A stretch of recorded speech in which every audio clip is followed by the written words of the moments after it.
जय हिंद दोस्तों। मैं रणबीर सिंह स्वागत करता हूँ एक बार फिर से आप सभी का आपके परिवार वाणी फॉर एग्ज़ाम में। तो दोस्तों आज हम लोग बात करने वाले हैं जैसा कि ये हिंदी का प्रैक्टिस सेट चल रहा है ना। जनरल हिंदी का सामान्य हिंदी का सेट नंबर 3 होगा, है ना। और ये जो भी परीक्षाओं में हिंदी पूछी जाती है सबके लिए महत्वपूर्ण रहेगा, ठीक है।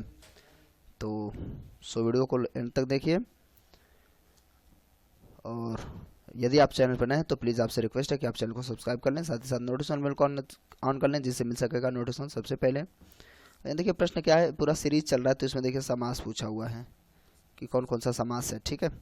तो देखिए दशानन में कौन सा समास हो जाएगा, बड़ा आसान है, सब जानते हैं आप लोग। जिसमें अंक की बात हो, है ना, जिसमें अंक दिए हों तो वो ठीक है, द्विगु में चला जाएगा। लेकिन हमें जब तीसरे पे इंडिकेशन करने लगे, यहाँ पे देखिए ऐसे तो बड़ा आसान है, आप इसको भी लगा देंगे, लेकिन ये गलत हो जाएगा क्योंकि बहुब्रीहि अभी भी है। हमें हमेशा पहले जो है बहुब्रीहि को देखना होता है। देखिए आमतौर पे आप देखेंगे जो बहुब्रीहि में होता है वो कभी कभार द्विगु पर भी जाता है और कर्मधारय पर भी जाता है, लेकिन हमें हमेशा ये देखना कि पहले बहुब्रीहि है या नहीं।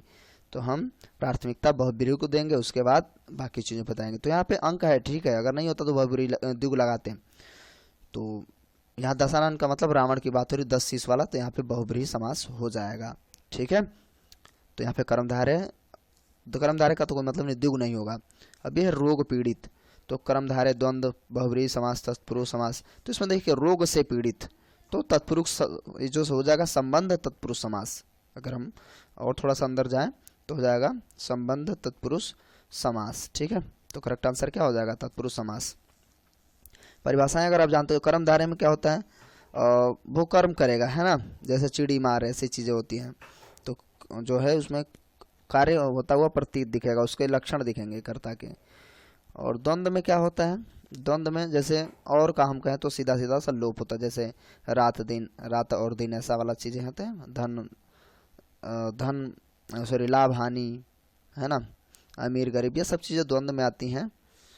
तो आप लोग जानते हैं कुल मिला के बहुब्रीहि समास जो तीसरे को इंडिकेट करे, तत्पुरुष जो होता है उसमें, इसमें 6 भाग हो जाएंगे ना, तो संबंध तत्पुरुष ये वाला था। उसके बाद प्रतिमान, ये थोड़ा सा देखिए, प्रति सबसे पहले प्रति है, तो आप कहेंगे भैया ये तो अव्यय है ना, अव्यय है तो अव्ययीभाव समास प्रतिमान, कितना आसान है। तो ये हो जाएगा। आगे देखें, वीर पुरुष, वीर है जो पुरुष, वीर पुरुष क्या हो जाएगा, यहाँ पे वीर पुरुष है तो यहाँ पे हो जाएगा तत्पुरुष समास, है ना। तो संबंध तत्पुरुष समास से संबंधित हो जाएगा ये, तो इसका भी क्या हो जाएगा, तत्पुरुष समास।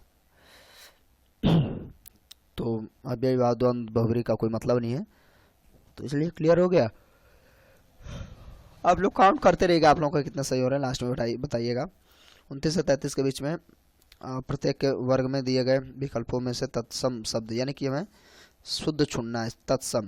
देखिए चांद, क्या ऐसा वाला सही चांद होता है, चंद्रमा, चंदर, चंद, तो करेक्ट आंसर इसका हो जाएगा चंद्रमा। तत्सम क्या होता है, चंद्रमा। बाकी सब ये तद्भव बिगड़े हुए हैं। बाकी छेद, डंडा, विवाह, सिंह, तो यहाँ पर जो है जो सही हो जाएगा वो हो जाएगा विवाह। तत्पुरुष समास में हमें क्या चुनना है, तत्सम। तो तत्सम एक जो है विवाह एक तत्सम है, बिल्कुल सही है। हंसी ऐसे ही गलत हो गया, कपूर भी गलत होता है, इसका तो कर्पूर होता है ना, ये सबसे ज़्यादा पूछा जाता है इसलिए मैं बता रहा हूँ, ये सबसे ज़्यादा पूछा जाता है, कर्पूर होता है। ओस, आम, तो इसका जो करेक्ट आंसर हो जाएगा, ये आम भी नहीं होगा, आम्र होता है, तो इसका करेक्ट आंसर हो जाएगा ओस, ठीक है। अब आगे, खेत तो होता नहीं, क्षेत्र होता है, तो ये गलत है। नहर, न पता नहीं कौन सा नहर है, क्या है ये, तो निर्मम, कुश, तो कुश में, इसमें निर्मम और कुश में देखें तो इसमें कौन सा आपका हो जाना चाहिए, तो देखिए निर्मम जो है, निर्मम हत्या से निर्मम तो सत्य है, ठीक है। करेक्ट आंसर ये जो होगा तत्सम होगा, निर्मम हो जाएगा। उसके बाद नेक्स्ट देखें, सुमन, नाखून, कौआ, बहाव, तो इसमें कौन सा करेक्ट आंसर हो जाएगा, ये सुमन वाला आपको देखिए बिल्कुल तत्सम है, सुमन, ठीक है। आगे देखें, 34 से 38 के बीच में नीचे लिखे प्रत्येक वर्ग में दिए गए विकल्पों में से तद्भव, अब हमें गलत ढूंढना है, हमें तद्भव ढूंढना है। तो तद्भव देखिए कान, नासिका, परीक्षण, कटक, तो इसमें से आपका कौन सा तद्भव हो जाएगा? तो देखिए कान जो होता है आमतौर पे और इसका जो शुद्ध होता है कर्ण होता है ना। नासिका, परीक्षण और कटक सही है, तो यहाँ पे क्या हो जाएगा? कर्ण होता है तो कान है, तो करेक्ट आंसर यही होगा। उसके बाद पीड़ा, केरा, पर्याप्त, शिल्प, तो इसमें जो है पीड़ा वो क्या है? तद्भव है। बाकी केरा, पर्याप्त, शिल्प ये सब सही हो जाएंगे। तो ये इसका थोड़ा सा फास्ट चल रहे हैं, समझते चलिएगा, ठीक है। आगे देखते हैं पक्षी, नृत्य, अंधेरा, पश्य, तो इसमें से कौन सा वाला जो है तद्भव है? तो तद्भव यहाँ पे हो जाएगा पक्षी, नृत्य सब सही है, पश्य भी सही है, अंधेरा है ना, तो अंधेरा क्या है? ये तद्भव हो जाएगा, है ना, रात्रि होता है। नेक्स्ट बालिका, बेत, आज्ञा, सिद्धि, इसमें से कौन सा हो जाएगा जो तद्भव होगा? तो आप जानते हैं बेत जो हो जाएगा, बालिका, आज्ञा, सिद्धि ये सब सही है, तो आप 3 को सही करके गलत कर सकते हैं, ठीक है। तो ये आपका करेक्ट आंसर होगा। रक्षा, तमंचा, विरोध, शांति, इसमें से कौन सा हो जाएगा? तो इसमें से आपका तमंचा हो जाएगा, ठीक है, जो तद्भव है। बाकी रक्षा, विरोध और शांति सारे के सारे सही हैं, बस आपको तद्भव ही ढूंढना था। आगे देख लेते हैं हम लोग, परंपरा से एक निश्चित अर्थ में प्रयुक्त होने वाले शब्द क्या कहलाते हैं? तो जो परंपरा के अनुरूप चलते जाएं तो ये हम कहते हैं सो योग रूढ़ कहते हैं, परंपरा से के तौर तरीके से चलते चले जाएंगे, योग रूढ़ शब्द कहलाते हैं। तो ऐसे भी क्वेश्चन महत्वपूर्ण होते हैं। आगे 40 से 44 के बीच में दे रखा, निम्नलिखित प्रत्येक 4 विकल्पों में से बेमेल यानी असंगत हमें ढूंढना है ना। तो चिन्हित करिए जो भी होगा। तो इसका देखिए क्या हो जाएगा? शारीरिक, दैहिक, मानसिक, आदि। तो यहाँ पे देखिए आदि जो है अलग है, बाकी तो सब मानसिक, दैहिक, शारीरिक किसी व्यक्ति से संबंधित है। बाकी ये देखिए ये घर होना चाहिए, देखिए घर होना चाहिए, ठीक है। घर, शीश, मस्तक, शीर्ष, ये सारे के सारे किसी हम कहें तो सजीव से कह सकते हैं, ये जो है निर्जीव से संबंधित है। तो बस असंगत ही ढूंढना है, तो ये भी करेक्ट आंसर इसका घर हो जाएगा, ठीक है। आगे सिर, शीश, मस्तक, शीर्ष, यहाँ पे सिर, शीश, मस्तक और शीर्ष में जो है ये हम यहाँ पे समझ सकते हैं कि शीर्ष जो है अलग है, किसी भी चीज़ की ऊंचाई वाला हिस्सा कह सकते हैं। बाकी ये सब किसी भी निर्जीव सजीव की बात हो रही है। निगाह, दृष्टि, नेत्र और नज़र, तो इसमें से कौन सा अलग हो जाएगा? तो इसमें से नेत्र अलग हो जाएगा, क्योंकि बिल्कुल स्पष्ट बताया जा रहा है। बाकी ये सब निगाहें होती, दृष्टियाँ होती, नज़र होते हैं, ठीक है, लेकिन नेत्र आंखें हैं, इसलिए अलग होगा, स्पष्ट उसकी बात की जा रहा है। बाकी तो